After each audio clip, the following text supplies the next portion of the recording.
Hello, salut à tous. Aujourd'hui, on va faire une petite vidéo simplement sur un petit travail de renforcement et pour les jambes et pour les bras. Allez, on voit ça tout de suite ensemble. Allez vous mettre en kimono, allez vous mettre à l'aise et on se fait ça tout de suite.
Donc un petit travail à faire chez vous. Vous voyez, ça va faire travailler les jambes, la stabilité et puis les bras.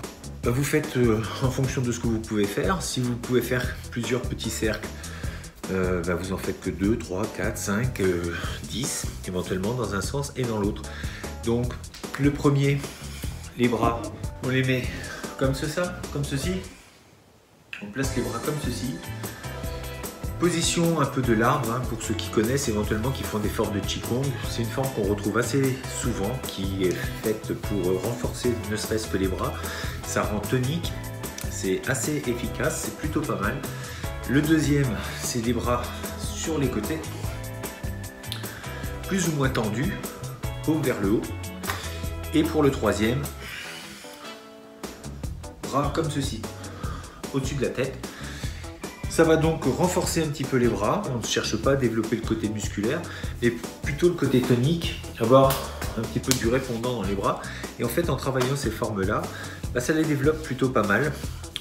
Et puis, ça va vous faire travailler en plus la stabilité.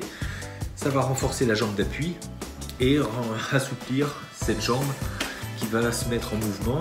Donc, pour les coups de pied, c'est plutôt pas mal. Donc, le premier niveau avec les bras comme ceci, c'est au niveau de la cheville. Tournez dans un sens et dans l'autre. Essayez de faire le même nombre de tours. Pour le deuxième, les bras sur les extérieurs avec le genou. Rotation au niveau du genou. Et les bras en haut, rotation au niveau de la hanche. Donc cette vidéo, bien, elle est plutôt courte, mais parfois faire court, c'est aussi bien. Pourquoi faire long quand on peut faire court, surtout si c'est aussi bien. Alors quand vous serez à l'aise avec ce système, et bien dans les mains après, quand vous êtes bien aligné, Je le déconseille surtout si vous n'avez pas quelqu'un qui est là pour voir un petit peu votre posture. Mais en tout cas, si vous êtes avec quelqu'un qui connaît et qui peut vous corriger la posture, c'est de mettre des poids dans les mains éventuellement. Alors commencez avec des petits poids Ça peut être des bouteilles d'eau, ça peut être des poids si vous en avez, des Kedibel, des choses comme ça, des roues de tracteur. Et puis on peut mettre aussi des poids au niveau de la jambe, ce qui va encore renforcer, qui va accentuer le renforcement. Mais je suis pas trop pour ce genre de choses, surtout quand on le fait seul et qu'on n'a pas trop de connaissances, parce que alourdir des segments si on n'est pas bien placé, on va plus se faire du mal qu'autre chose. Donc attention à ça. Donc faites-le vraiment si vous connaissez, si vous avez un prof avec vous qui peut corriger éventuellement la posture. Et puis sinon, faites-le déjà les mains vides et ça sera déjà très bien. On se dit à très bientôt pour une nouvelle vidéo. D'ici là, restez forts, restez beaux et surtout, restez bienveillants. Ciao, ciao.